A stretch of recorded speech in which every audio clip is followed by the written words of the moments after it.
Hi everyone, welcome back to a new video, and today we're going to be talking about Cobra Kai Season 4 and pretty much reviewing it. I'm not going to go through every episode, more sort of talking about it overall in general, and talking about the various characters and giving my overall impressions of it. But from the outset, I've been looking forward to Season 4, and I know they've just finished wrapping up Season 5.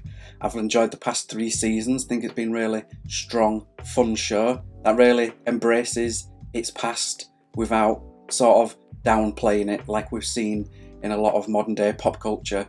Things that are revived from the past seem to get downplayed and trodden on and sort of taken as a joke, whereas this show knows what the past was, plays on it, but also builds upon it, making that the legacy of the first 3 Karate Kid films mean something more. So I've enjoyed it a lot as someone of a well, say more of a vintage age these days. I grew up watching the Karate Kid films. I used to love them back in the day, along with other 80s action films and fun 80s films like Johnny Five and the Goonies. So for me, when this show was announced, but back on YouTube back in the day, I was kind of in from the beginning, because Karate Kid to me is sort of one of those things that remind me of my childhood, and thankfully it's been a good show.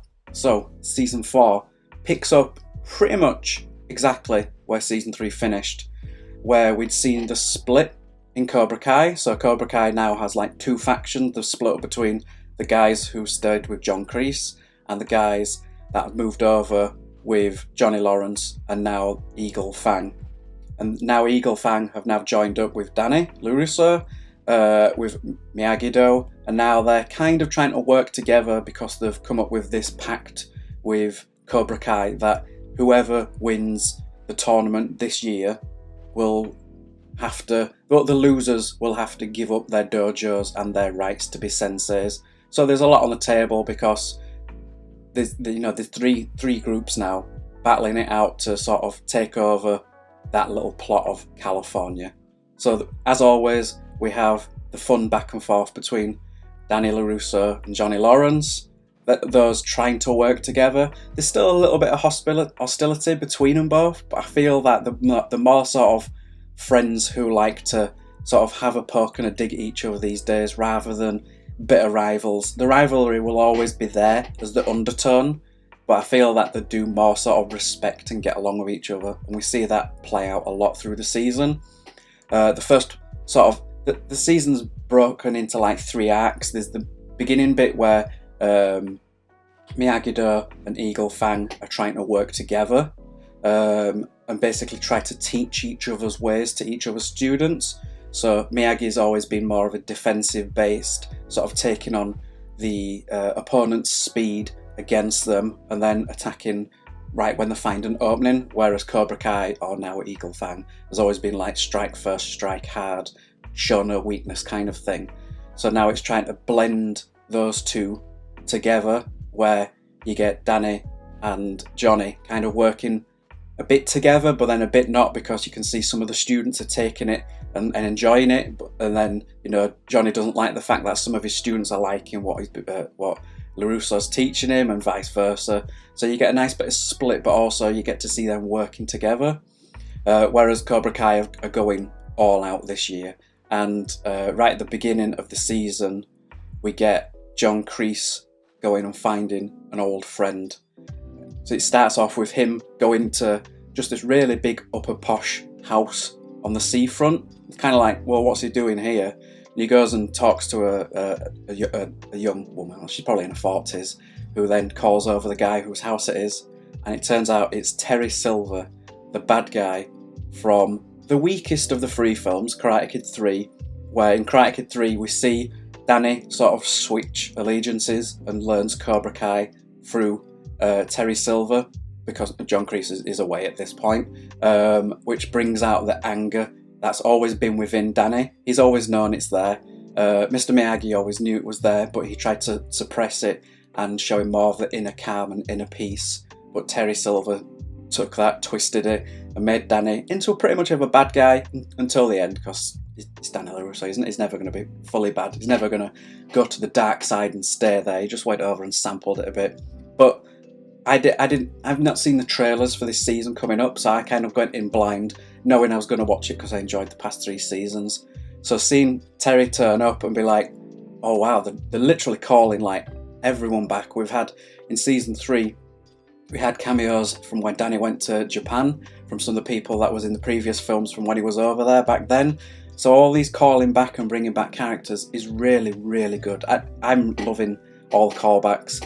So now that John Kreese and Silver are back together, this is not just Cobra Kai. This is like Cobra Kai on steroids now. This is like the bad of the bad.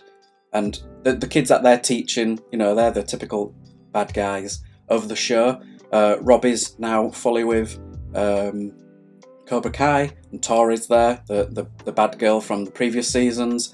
And for me, I'm really liking the story arc of Robbie, from where we've seen where he's been like the tearaway teenager in the previous seasons, to working with Danny and maybe sort of getting a bit calmer because Danny took him under his wing and sort of tried to show him, you know, his ways, because he could see a little bit of himself within him. He's also been similar with that with Miguel. He's pretty much the Yoda and Mr. Miyagi of this show now, is Danny LaRusso. Like any wayward child he'll take under the wing and show them the peaceful, calm ways of Miyagi-Do's teachings. And I've always liked that. It's always been nice. But I think Robbie's arc is probably the strongest of all the characters, because he kind of understands all the situations now. He's been with the teachings of Miyagi, and he's showing some of the kids within Cobra Kai their ways, so they're understanding the defensiveness of Miyagi and knowing ways to counter that to win the tournament. That'll be the culmination of the season. But Robbie's he's not on anyone's side, he's on his own side, and he's staying with Cobra Kai mostly to get back at his dad, Johnny Lawrence, but also to get back at Danny LaRusso for what, you know, because, and also Sam and Miguel in a way. So it's sort of like he's with them mostly to get back at anyone else, rather than being with Cobra Kai because he wants to be there. Like he'll listen to John Kreese and Terry Silver, but he's taking on what they're saying, but you can see that there's something going on with inside him, that he's not falling for everything. He's not going to be totally suckered in. He's more doing his own thing, and Cobra Kai just happens to be the team that he's playing on this time. So I've really enjoyed his act throughout, and I think he's probably one of the strongest actors within the show as well. The vulnerable side that he shows, but also the anger that he shows, like the way that he can switch around. He's probably one of the stronger actors, and he's probably one of the only of the younger cast actors that takes that role serious and looks like he could actually be a physical threat. Like he looks like the only kid that's actually gone to the gym and put some time in between seasons. Some of the other kids look like they've not really done much. Miguel looks like he's got a bit fluffy. He's got a bit of a fluffy cheeks and a bit of a bigger chin going on. He doesn't look like the Miguel from the previous seasons who were more leaner. Miguel's storyline throughout this show is, you know, he's still with Sam, he's still working with Eagle Fang, he's enjoying what he's doing with Danny as well, so he's liking that kind of world. But in the background, he's kind of got his own little mixed emotions going on, because it turns out within this season that it comes to his knowledge that Johnny Lawrence and his mum are dating, which is kind of taken aback by at first, but kind of like you could probably see it coming from a mile away. And for a little while, it seems like he's okay with it, but it's that back and forth between, like, you know, Johnny's his sensei, but now he's trying to be like a semi-stepdad, and Johnny's always kind of found that dad aspect of his life hard, which is, you know, with Robbie, he's always found that hard and never quite been there, and he kind of wants to be there for Miguel, and Miguel's, you know, happy with that, but also, like, you know, if Robbie finds out, it could be bad. There's a part within the season as well where I'm bouncing around. I'm trying to break it into characters rather than episodically, because I'll be honest, the season kind of started off strong, limped in the middle, and then ended strong. The middle couple of episodes, I was starting to feel like this show's turning into more of a teen drama, and that's not why I'm here.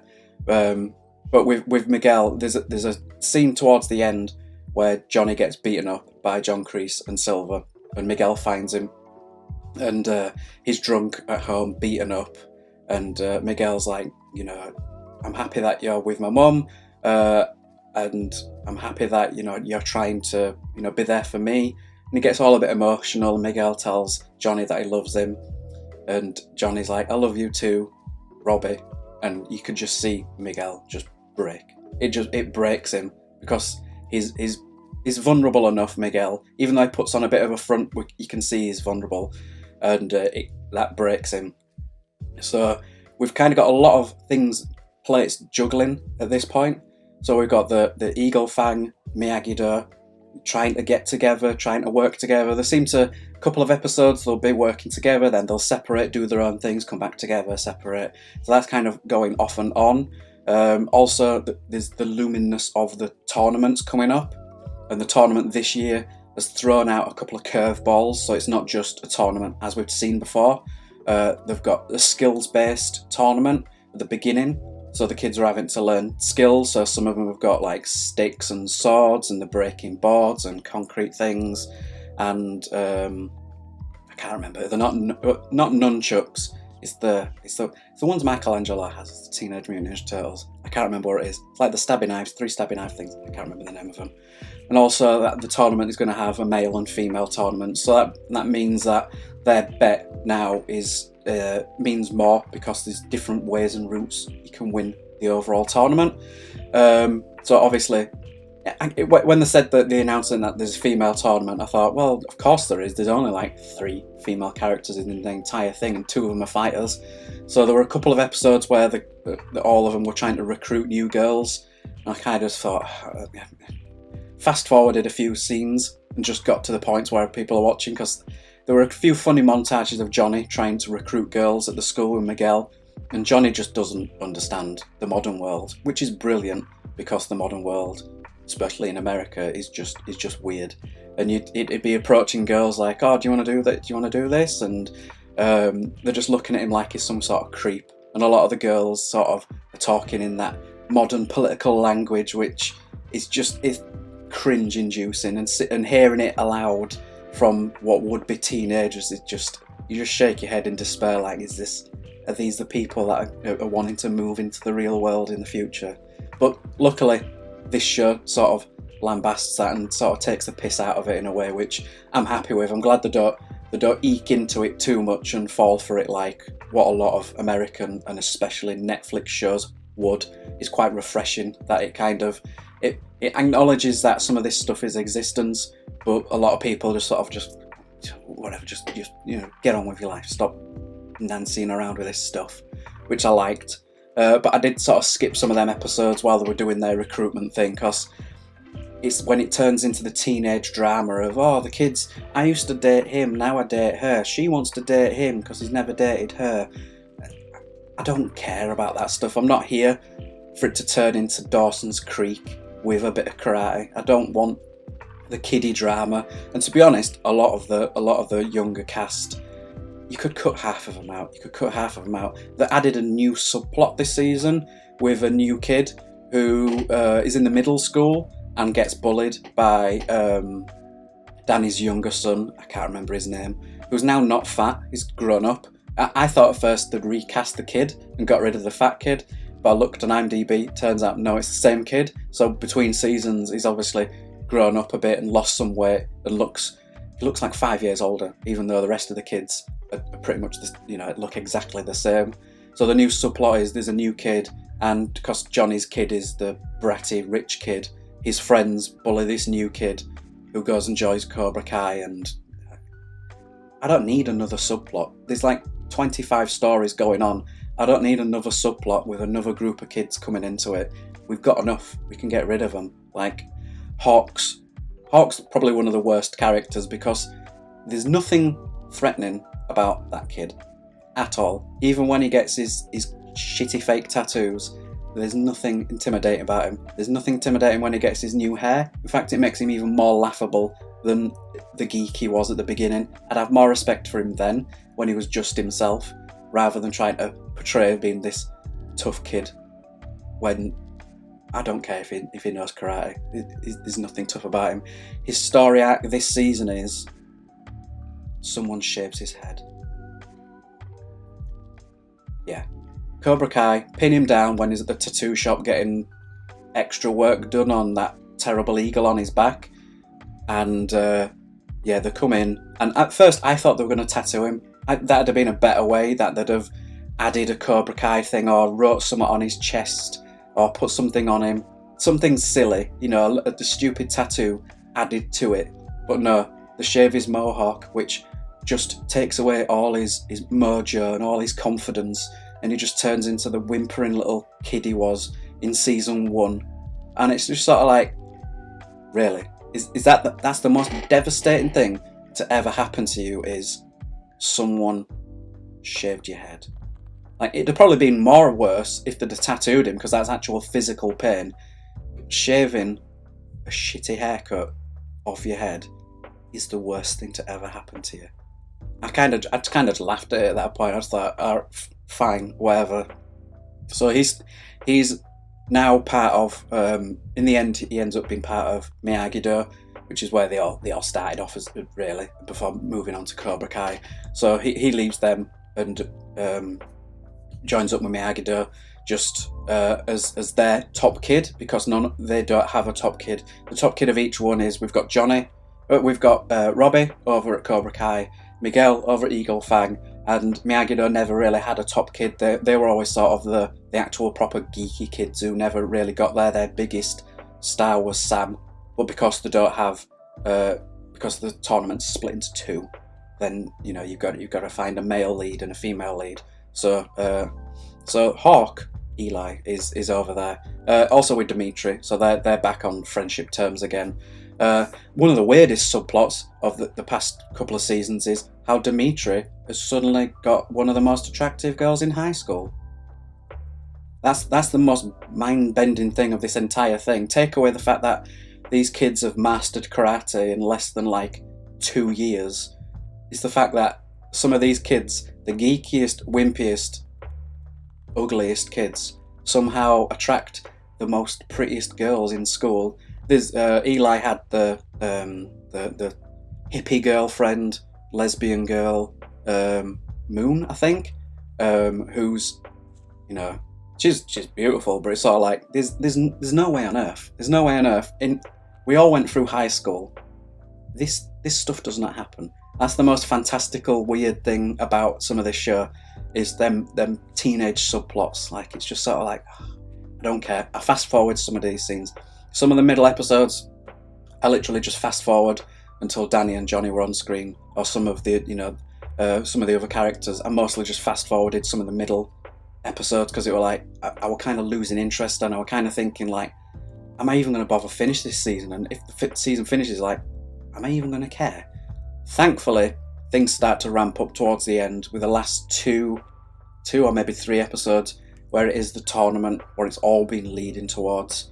There is a really cringy part within the tournament where they bring out Carrie Underwood to sing, and she's singing, and then there's montages of fights going on, and it's sort of like, I'm taken aback because it's like, is she someone's wife within the cast?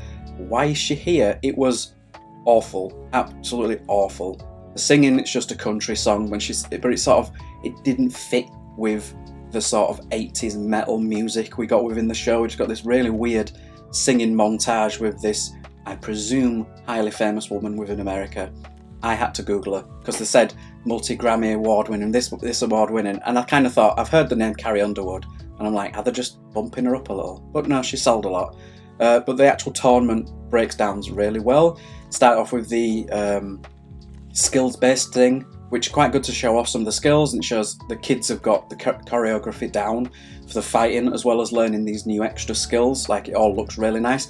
There's a lot of slow motion things, which it probably helps the kids with some of the movements because they can film it slower and then slow it down afterwards, so they're not having to go at like proper pace. But it shows off the athleticism of some of them as well, which is really good to see. Tournament breaks down as you'd kind of expect. You kind of expect the certain people to go forward.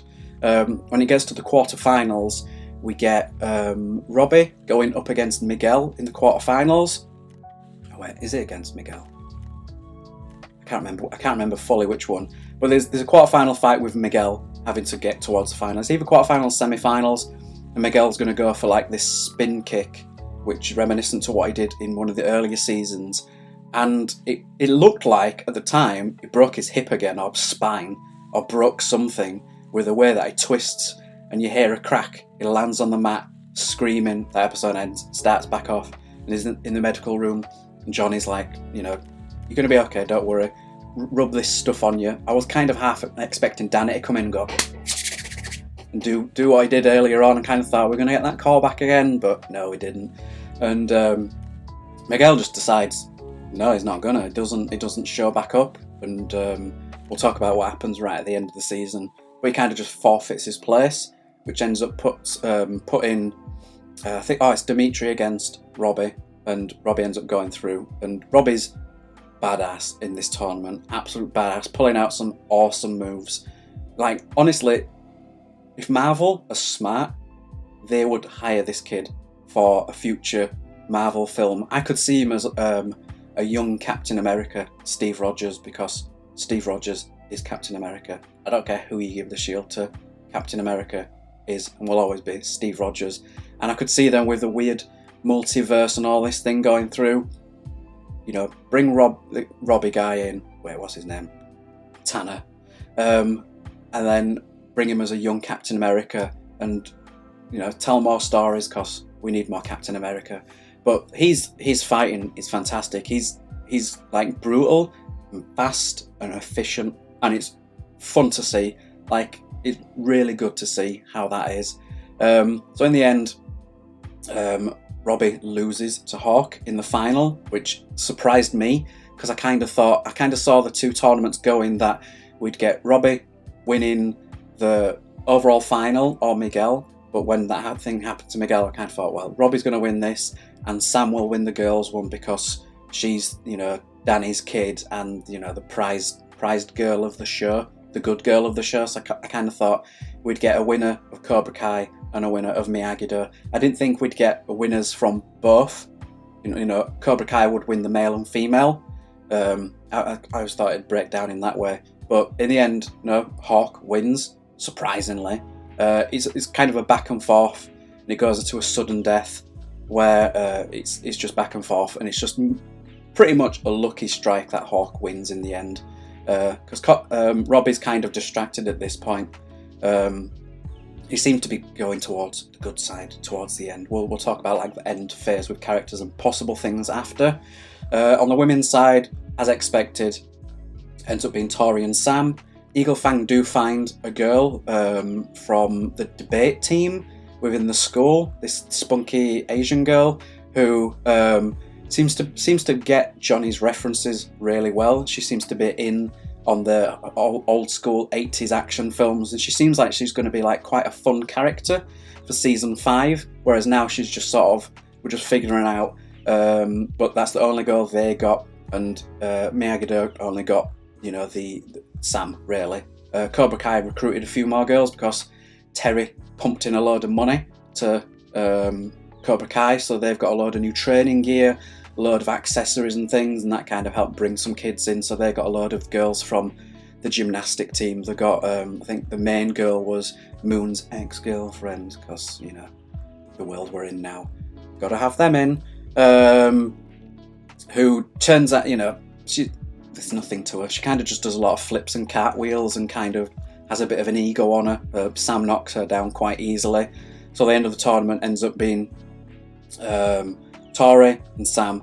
A lot of back and forth. And within this, we've seen a kind of, within this season, with Sam's story arc, we've seen a little bit more growth in her. She's still the polite rich kid who kind of gets her own way, and that can be seen as a point throughout the show. Like, people always say Sam gets her own way, Sam does whatever she wants, always gets what she wants in the end. And, you know, it's kind of coming to a point now where they are finishing high school. There's a couple of prom episodes within this, which I skimmed quite quick because I don't need them teenage drama episodes. Other than Tori comes in a dress that is pretty hot, and I'm sure probably wouldn't have made it past the security or the teachers within an actual real school. I can't see kids wearing such a revealing dress in the real world.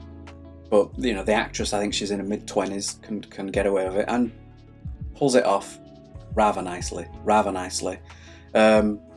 So within the story arc with Sam, it seems like she doesn't really know what she wants to do in the future. Danny and her mother have like aspirations for her to take over either Miyagi-Do or the shop or the car place, or, you know, basically fold in within the family business and do things that way. Whereas she seems to have her own ideas and plans. She doesn't really evoke them or tell us what she wants to do. She just sort of says that she might not want to do what everyone thinks. And it's sort of like, do you want to give a bit more detail? But throughout the season, she's enjoyed learning the Cobra Kai way, well, the Eagle Fang way off Johnny.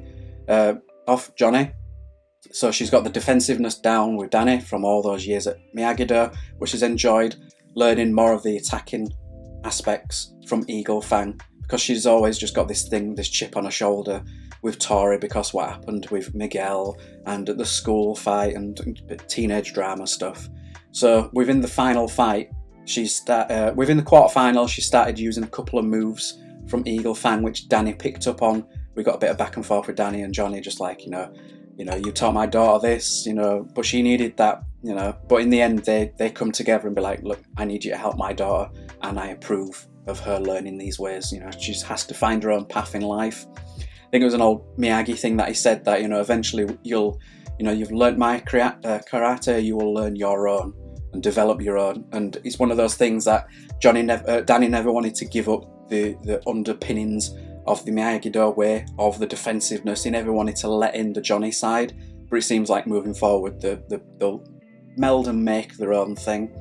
So in the end, Tori and Sam, great back and forth fight. The girls' choreography as the actresses, really well, looks really great. Tori wins in kind of weird way, you know. It turns out in the end that Terry paid off the ref, which Tori sees afterwards, after she's really elated and she's going to want to go celebrate with a team, but she walks past and sees Terry paying off one of the judges who kind of led a blind eye to a couple of things. So that kind of puts a sour note on Tori, you know, finally getting something in her life, because she's always been the underdog and having to work hard for a family and stuff. So the tournament was fun.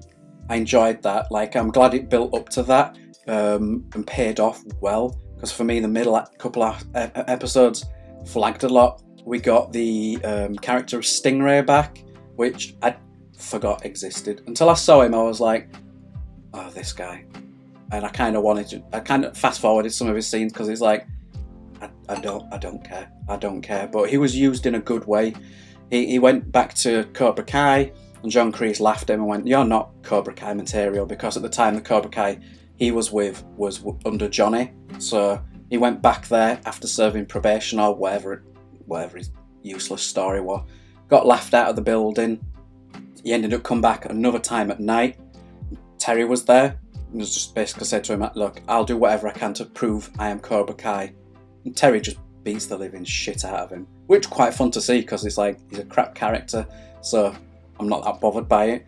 And that turns out that he wakes up in hospital and the nurse is like, oh, you're awake now, we'll get a detective to come see you. So after the tournament, everyone's stories are kind of wrapping up. Cobra Kai are happy because they won points-wise the most overall and become the grand champions.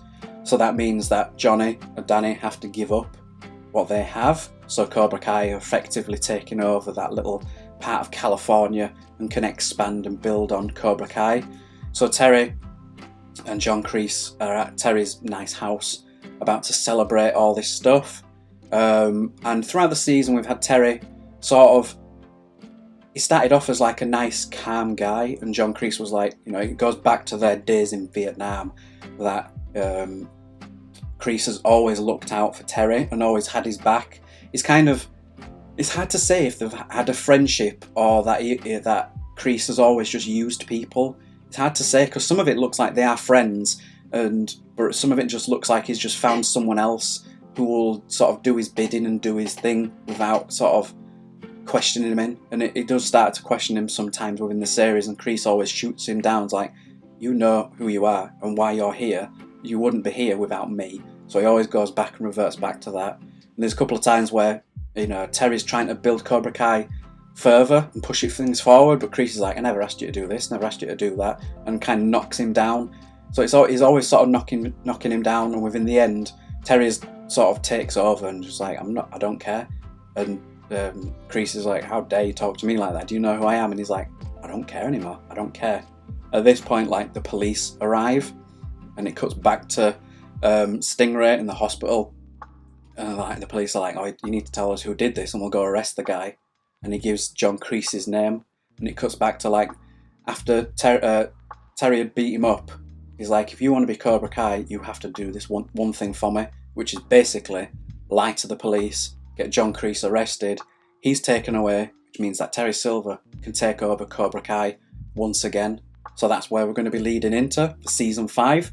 We have Terry Silver taking over Cobra Kai, which will turn it into the worst version of Cobra Kai. Like, Cobra Kai's bad guys anyway, but this is the worst version. This is the version that Danny feared, because he knows Terry Silver's dealings with what happened in Karate Kid 3. So that's his worst fear come to life. And we also see that Danny and Johnny have to give up their sensei-ship and their dojos and not practice karate anymore.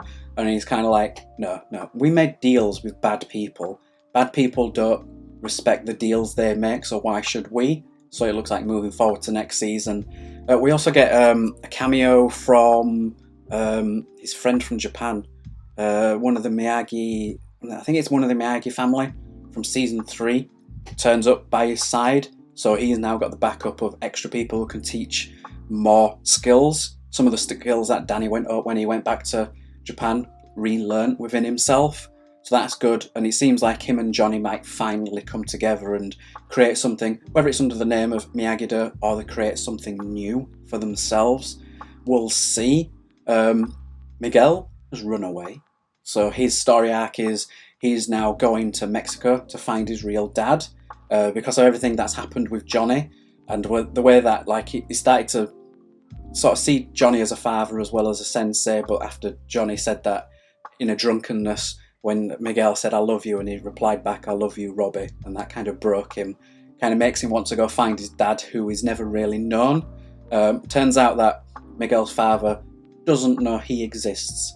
Turns out his mother ran away before telling him, and it seems he's a bad guy. I can't see how that's going to...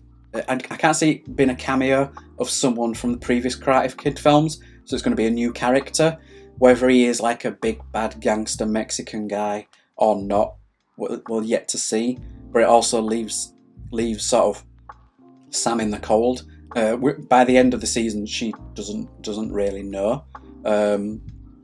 We don't conclude anything with like Tori and Sam, but Johnny goes back to his old Cobra Kai dojo, the one that he started with them, and sort of reliving things. And Robbie comes in because they're selling that and moving back to the original Cobra Kai from the Karate Kid films.